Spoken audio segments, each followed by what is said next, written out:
اجازه داده شد. چرا نقاشی این شکلی؟ چی؟ اجازه زدن مجله مانگا داده شده؟ آها، یه ذره واضح‌تر شد. خب اینا فقط واسه مشخص کردن ترتیب عکس هست، واسه اینکه حالا شدن دست‌نویس خام.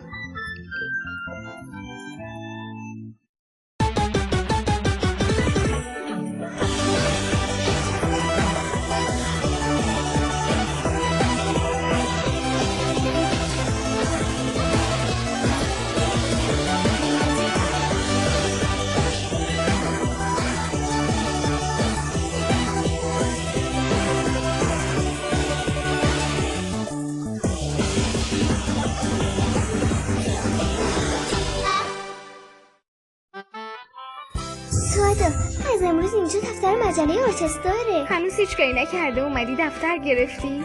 خب موافق. من سردبیر هستم. تو هم معاون سردبیر هستی. آخی جان چرا من؟ از اول ابتدایی رفیق هستی. هیچ کدوممون تجربه نداریم. کارمنده تازه بودنم واسم سخته. ولی بازم دلم میخواد تو کنارم باشی آیکی. ولی بازم منو بیخیال. پس منم قضیه اون موقع واسه همه تعریف میکنم. چی؟ پاییز سفید. خواهش میکنم من قبول میکنم.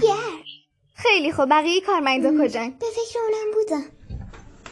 ببخشید چیزه آره من مانگا رو دوست دارم. دنبال کردم.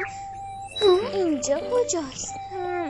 اینجا مجله جدید مانگاست. از دیدن تو خوشحالم. من مانگا رو دوست دارم و بعید میدونم این مجله دوام بیاره. ولی کار کردن توش باعث افتخارمه. ولی من همین چند دقیقه پیش عضو بخش بخور دوست داشتم شدم. ریبی نداره. الان انتقالی میگیرم. واقعا؟ اسم مجله ماهیانمون دقیقا همون اسم گروهمون میشه. بله دقیقا به خاطر اینه که نتونستیم مارکی واسه ثبت نام کنیم. اولی شمارمون رو با تیتراژ 50,000 و قیمت 30,000 تومان می‌فروشیم. 150 میلیون در میاریم. وقتی قیمت‌های تولید رو نگاه کنیم فقط 51 میلیون میمونه. به علاوه هزینه ویرایش هم 51 میلیون میشه. تازه هزینه‌های جانبی هم 36 میلیون میشه و اینه یعنی ماهی 36 میلیون هم بدهکار میشه. همش قرمز شد. خیال اگه روی جلدمون یه داستان دنباله دار چاپ کنیم چون مجلمون ماهیانه است پس باید حدود 100 تا 15 صفحه باشه نه؟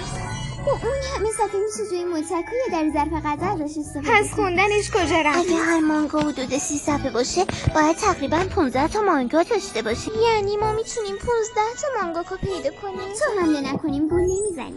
نتونستم هیچ مانگاکایی رو منم انگار مانگاهای زیادی بودن که بعد از چاپ شدن اولین شماره مجلهشون مجله متوقف شده. از این مانگاکای معروف جواب گرفتم.